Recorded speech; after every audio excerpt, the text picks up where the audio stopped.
Just about 30 seconds.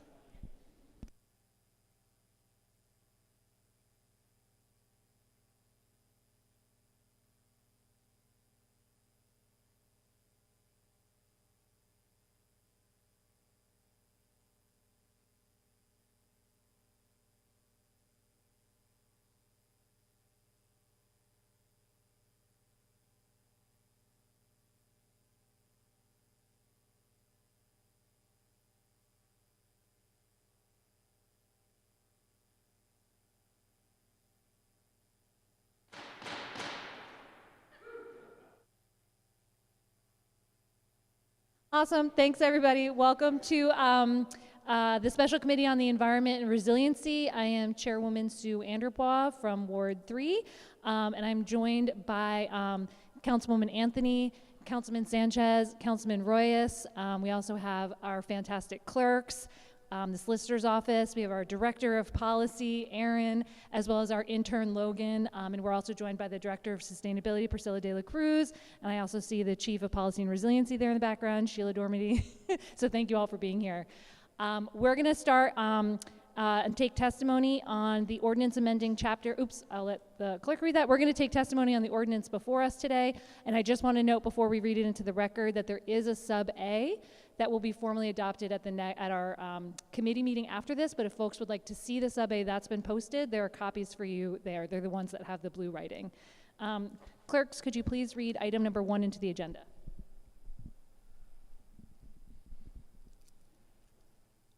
An ordinance amending Chapter 5, Buildings and Structural Appurtenances of the Code of Ordinances to add Article 10, Energy Efficiency and Carbon Neutral Goals for Municipal Buildings.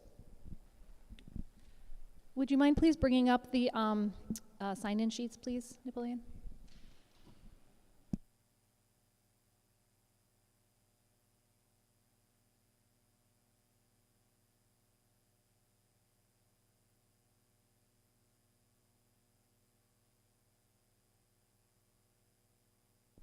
Awesome. So there's no opponents. We're going to just go through the proponents. Thank you all so much.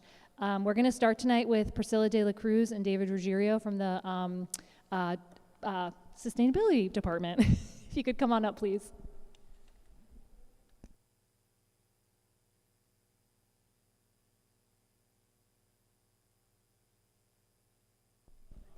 It's on. Oh, yes, it is on. Good evening, Priscilla De La Cruz, Director of Sustainability, working for Mayor Smiley and our Chief of Policy and Resiliency. As you noted, Sheila Dormady is here, and this is the very talented David Ruggiero, our Energy and Resiliency Initiatives Administrator. David laughs when I say that, but he is very talented, and we're lucky he's here, especially because we're talking about carbon neutrality in buildings. So wanted to just start off with that introduction. Our team over time has been growing its energy-focused positions, so that's why David is here. And then, of course, if you have any questions for us, happy to talk them over throughout the course of our testimony. So first to state that Mayor Smiley and the administration, we support the ordinance. Want to deeply thank Chairwoman Anderbois and the City Council for your collaborative process in getting to where we're at today. So really appreciate that. Our team does as well in terms of hearing our feedback. That's really just for the purpose of thinking through what the implementation looks like and what that roadmap for the next 15 years will look like to achieve the goals you've set for us to phase out fossil fuels from municipal buildings by 2040. So just, I'll be brief because we provided in writing details about our supporting comments, but just want to share with you all and the public our perspective for supporting the ordinance. So as I've pointed out just now, the 15-year roadmap, day in and day out when we're thinking about energy operations and energy management, these are conversations that we're having internally and we're having them across departments. So really this is setting the guide and the framework for us to build that plan and to really consider the key energy factors, but also funding factors, and really set some prioritization for how we get there. So we are appreciative of the milestones built into the ordinance that talk about how we'll report on a yearly basis. We'll tell you our progress, but also we'll tell you about what we think the next year looks like, and then continuing to make progress along the way to achieve the goals. And then, of course, I started off by pointing out the energy expertise that we have in hand, and that was strategic decision of the administration and also of the City Council to add the position that David has today.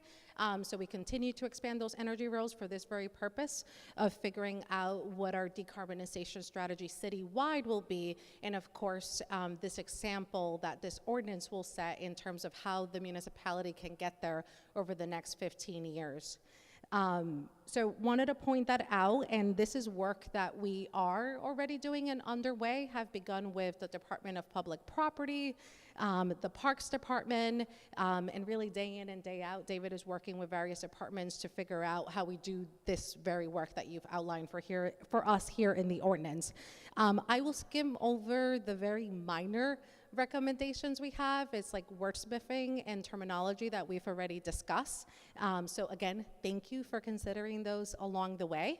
And nothing that is, these two recommendations that are in our testimony that really come down to technical terms, it doesn't change our position in supporting the ordinance, even if they're not fully captured in the sub-A. So just want to state that.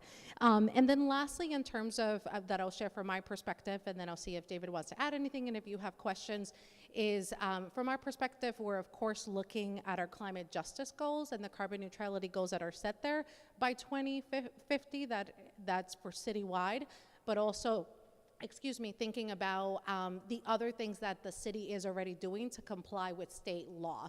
When we look at the Act on Climate, when we look at the Renewable Energy Standard, and also when we look at other standards for building out there, when we eventually have stronger building codes, and that there is a growing emphasis from the General Assembly to ensure those stronger measures of energy efficiency in buildings and electric-ready provisions do become a part of the way we look at buildings, existing and new buildings. So we are following all of that. So I will leave it there, and again say thank you. We're ready to work with you upon passage to make sure that we do this effectively and we do it well to achieve the targets. David? Any questions for us? Awesome. There we go. It takes a second to turn on. I really also want to personally thank you, Director De La Cruz, and you, David, for your partnership through this whole effort, working collaboratively and really thinking through this whole process and utilizing your amazing expertise, both of you. And I'm really excited that this helps us implement the climate justice plan, which I know is a priority of both of yours and Chief Dormity's. So do any committee members have any questions?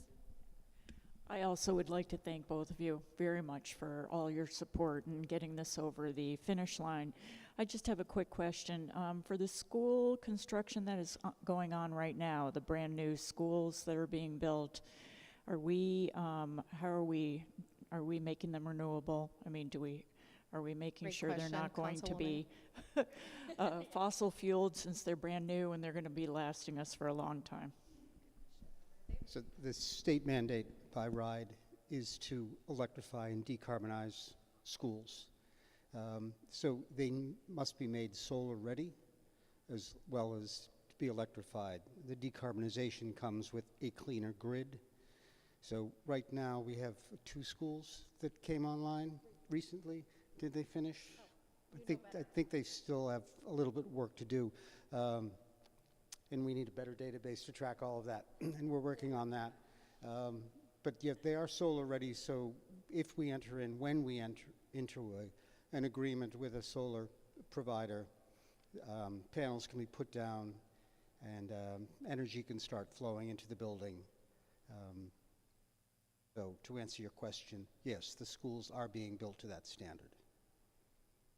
Chairwoman Anthony, that was one of the impetuses for the timing of this as well, so it affects the next phase. We've talked with PPSD about it too. Yeah. Any other committee members have questions, or do you have more questions, Chairwoman? No,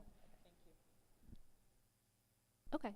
Thank you guys so much. Really appreciate all of the work to get us to this point. So thank you so much. And all the work to come. Appreciate you. Absolutely. Thank you so much.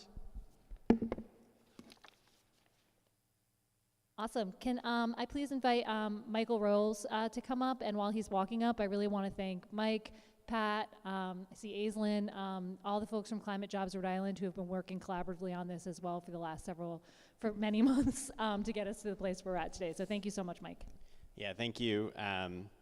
Thank you again, Chair Anderbois, and all of the mayor's administration behind me for getting us here. It was a long road to hoe, and we got it. So very, very appreciative. My name is Michael Rolls. I'm the Executive Director of Climate Jobs Rhode Island. We are a coalition of more than 30 environmental organizations, labor unions, and community organizations working together to build a resilient 21st century economy that expands access to family-sustaining careers in in the clean energy economy for impacted communities and workers, and making sure that we do it through a just transition. I submitted written testimony that I see some of you are already reading, so I don't want to belabor the point. But I just want to say a couple things. At Climate Jobs Rhode Island, when we are looking to build solutions, we're looking to make sure that they are intersecting at three main points. The first one is climate, of course. The second one is jobs. And the third one is justice. And when I say that, we're asking ourselves on the climate front, does it get us closer to decarbonizing at the scale that science demands? On the jobs front, we're asking, does it expand access to high-quality, family-sustaining careers, the kinds that can lift people out of poverty? And on the justice front, we're asking, does it center solutions developed by impacted workers and communities? And I can confidently tell you that this ordinance accomplishes all three of those. And the process through which this was crafted, with people who represent those workers, impacted communities, with them at the table, was just as important as the product that you have sitting in front of you. And I'll just say it was just over 3 months ago that Providence became the first climate job city in the nation. And this ordinance is a very important first step in seeing through that resolution. So all I have to say is, let's get this done. Thank you. Happy to answer any questions. Thank you, Mike, so much. Does anyone have any questions for Mike? Awesome. Thank you so much, Mike. And I'm excited for this to be our very first step and for all the steps to come. Greg, Garrett, would you like to come on up?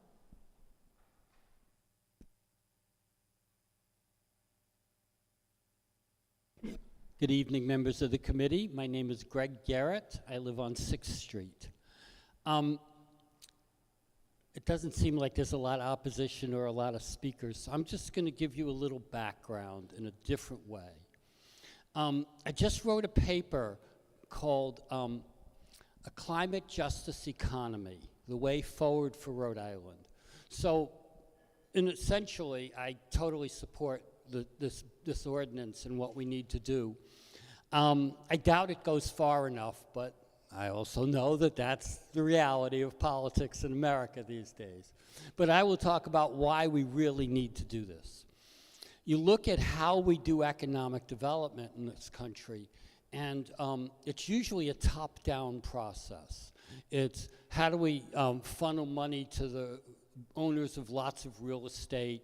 How do we, give money to, the highest, the most educated people to do certain things?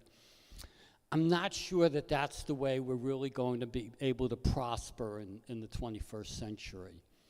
The first thing, of course, you have to do is get right on climate. The amount of damage that's going to happen to our economy and our communities if we don't get it right on climate is, horrific. It's already costing us hundreds of billions of dollars a year globally. What were the $28 billion disasters in the United States this past year? That's over $100 billion worth of damage just in the U.S. It's all over the world. China, South America, Australia, every place is doing that. So you have to get right on climate. The second part of economic development is we have to really think of it as a bottom-up process. You know, we sprinkle the money on the top and expect it to trickle down. And back when Ronald Reagan was talking about trickle down economics, I said, if you know, trickle down economics is they pee on your leg and it runs into your boot. That is how trickle down economics works. It doesn't.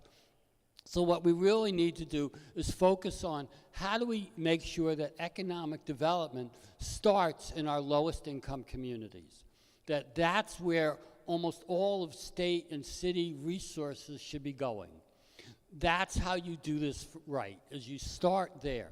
If you look at any economy, if the lowest income people are eating well, if they have roofs over their heads, the entire society is going to be doing well. It doesn't necessarily work the other way. You know, in the Great Recession of 2008, over 100% of the growth in income in the United States in one of those years, like 2008 or 2009, went to 1% of the population. So you can have 1% of the population doing great and everybody else falling further and further and further behind. So you have to really focus your resources there. An ordinance like this, focusing primarily on city buildings, public infrastructure is important. You have to get your public infrastructure right. And that's the example you set for everybody else. And that's one of the really nice things about this ordinance is it is a good example. But so if you're looking at you know, how you do this, you start at the bottom and you make sure that all the solar buildings start, you know, if we're solarizing buildings, we start, you know, in Lower South Providence or Upper South Providence or Oneyville. That's how you start this process and how it works and how it's going to work best.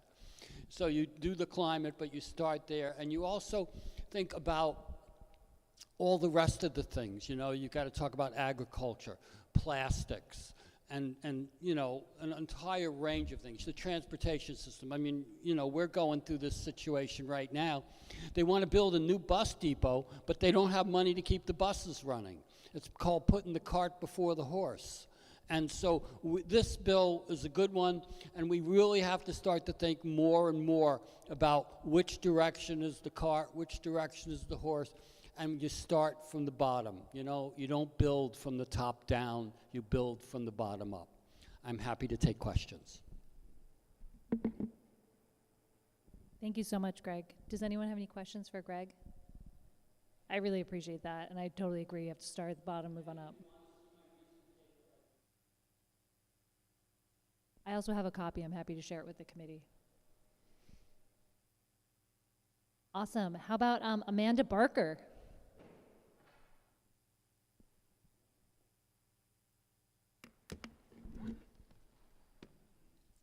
Good evening, Chairwoman Anderbaugh and the rest of the committee. My name is Amanda Barker. I am a resident of Providence and also the climate policy advocate at Green Energy Consumers Alliance, which is an environmental nonprofit working to speed the transition to a zero carbon future. And so I am here tonight in support of this ordinance because it will help the City of Providence's municipal buildings align with the state's Act on Climate goals of 45% below greenhouse gas emissions below 1990 levels by 2030 and net zero by 2050. Allowing no new gas connections is really critical to ensure that we're not making the problem worse. I want to point out that it really makes no sense to be installing fossil fuel equipment, which is designed to last 20 years, bringing us further and further away from our climate goals, which now the 2030 target is only 6 years away. Connecting buildings to the fossil fuel gas system now, knowing that we will have to make costly retrofits in the future when we could just be building right the first time, is fiscally irresponsible. And so this ordinance would allow the city to lead by example and demonstrate its commitment to reducing emissions and allow residents and businesses to follow suit. I wouldn't be a climate policy advocate without pointing out that this is just a critical first step and sets the foundation for broader initiatives to make all buildings in Providence carbon neutral, as is necessary to achieve our climate goals. I also want to point out that there is a tremendous amount of federal funding coming down the pipeline right now to support electrification efforts such as this one. This is the direction that the state and federal government want us to go in, and these incentives will help make all electric buildings economically favorable. I strongly support this ordinance and encourage passage. Thank you. Thank you so much, Amanda. Does anyone have any questions for Amanda? Okay, no. Thank you. Thank you. And looking forward to working with you on all those next steps. Yeah. And last but not least, Grant Dolgarian. Take your time. I should have previewed you were on deck, Grant.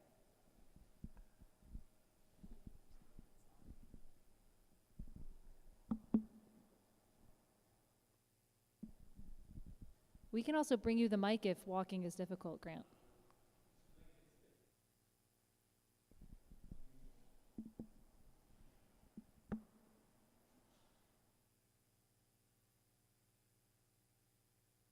Good evening. Thank you very much for this proposed ordinance. And I would like to encourage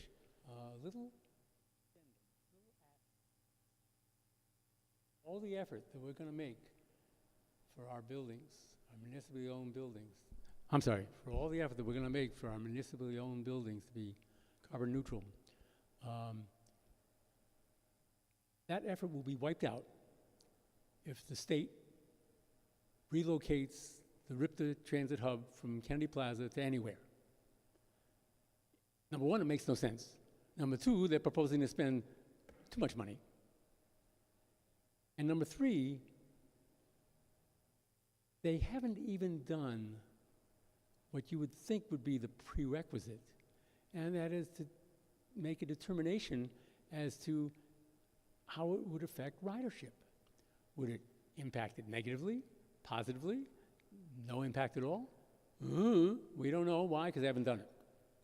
So, my request to the City Council is to pass a statement to the state legislature that before any money is spent on even looking at, contemplating, thinking about relocating transit hub out of Kennedy Plaza, that they first do a determination as to what impact it will have on ridership. All roads lead to Kennedy Plaza. Makes no sense at all whatsoever. I have suggestions on how we can improve Kennedy Plaza. I won't burden you with those suggestions now. They're only, let's see, 2, 4, 6, maybe 6 minutes worth of suggestions. But first things first, we don't want the state to spend any money stupidly. We all wonder why folks have a dim view of government. This is a prime example. So that is my request. Thank you very much. If you want some suggestions on what we do with Kennedy Plaza to improve, upgrade, I'll be happy to offer them. And what I've been saying to RIPTA board meetings, because I go to every other RIPTA board meeting, at least every other, if not more frequently, is I challenge the members of the board.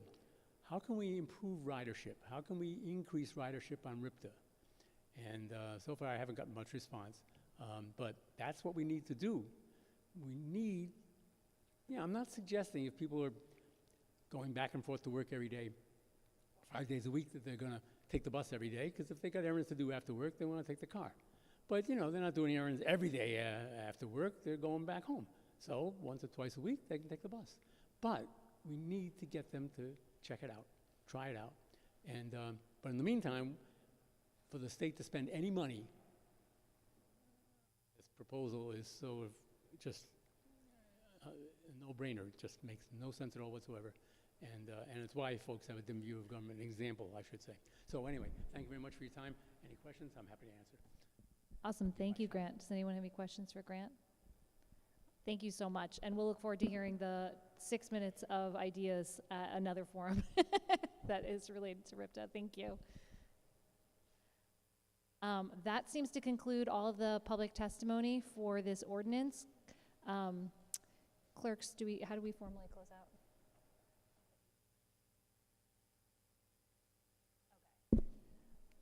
Since we have no more further public comment, we're going to close out this public hearing.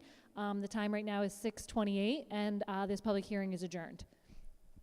If you wait like a minute or two, the Committee on Environment will be meeting to discuss that in just a few minutes, but we just need a few minutes to turn over the room. Thank you all for being here so much. I appreciate you a lot, and I'm going to turn the mic off so I stop talking at you. Thank you.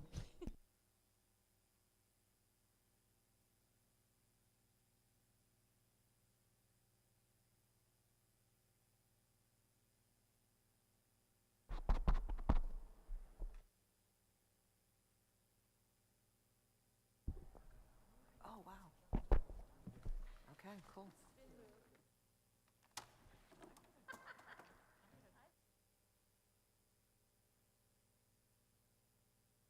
Does this work? Oh.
Great, I'd like to call our our special committee on the environment and public, sorry, I'm like reading the wrong thing. The special committee on the environment and resiliency to order. Clerks, can you please take the roll? Chairperson Anderbaugh? Present. Vice Chairperson Sanchez? Present. Councilwoman Anthony? Present.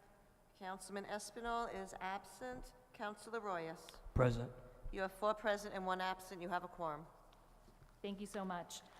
We are joined by all the same people we were joined with at the public hearing, so thank you all for still being here. I won't acknowledge everybody. And we're going to talk about the ordinance that we just heard testimony on.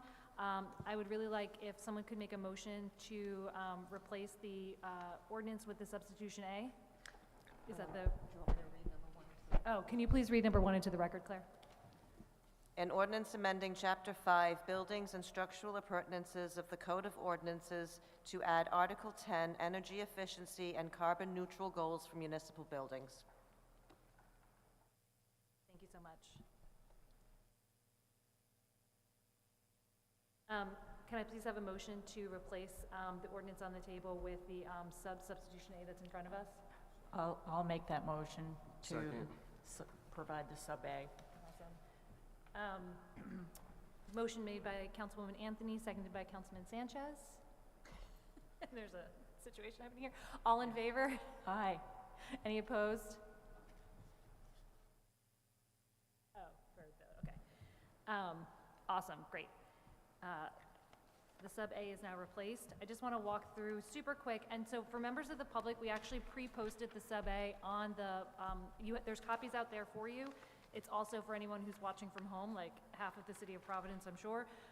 It is on the open meetings page, so anyone at home can already see it. And the clerks posted it about 2 days ago, just so we would have it publicly available.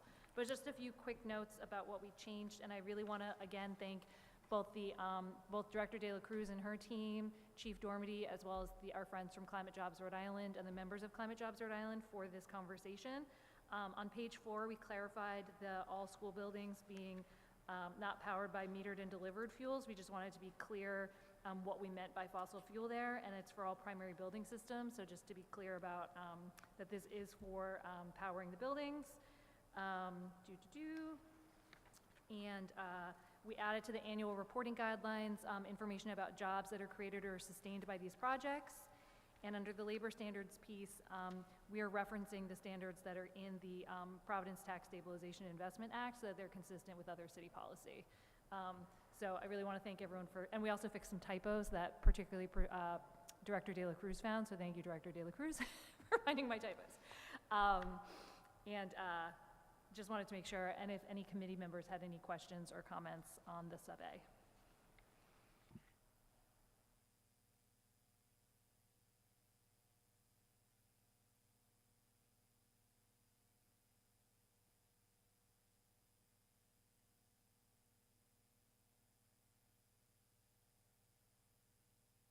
My apologies, I'm just looking at the school building section, and I just want to be clear.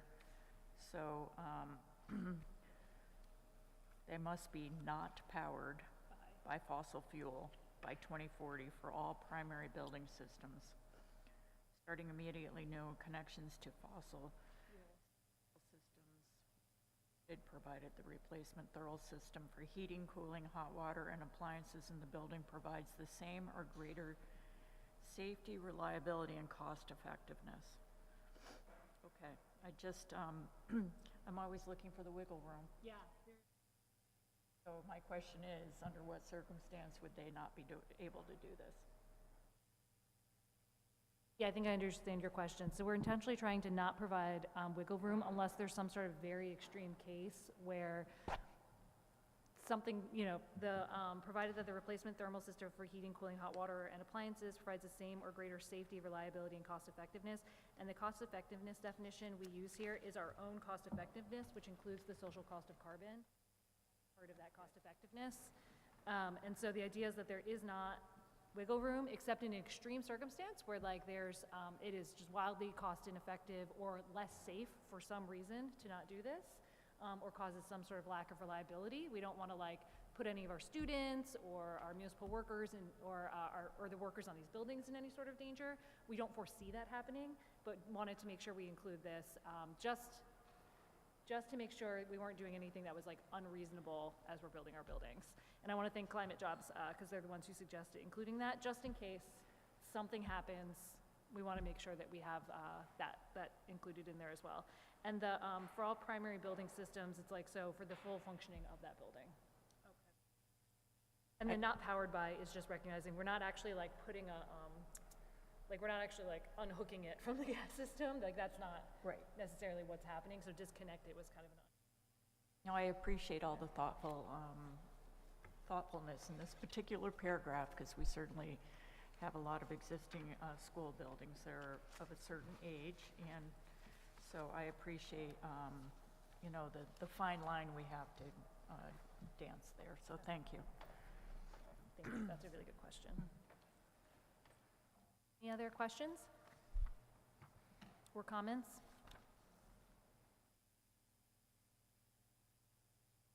If there are no further comments or questions, I would entertain a motion to approve the substitution A. Can I do that? As amended? The ordinance as amended?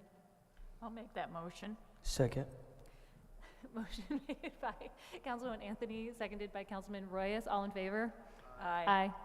All opposed? Excellent. We have all in favor, none opposed. The motion passes, and the ordinance will be referred to the full council. Thank you all so much.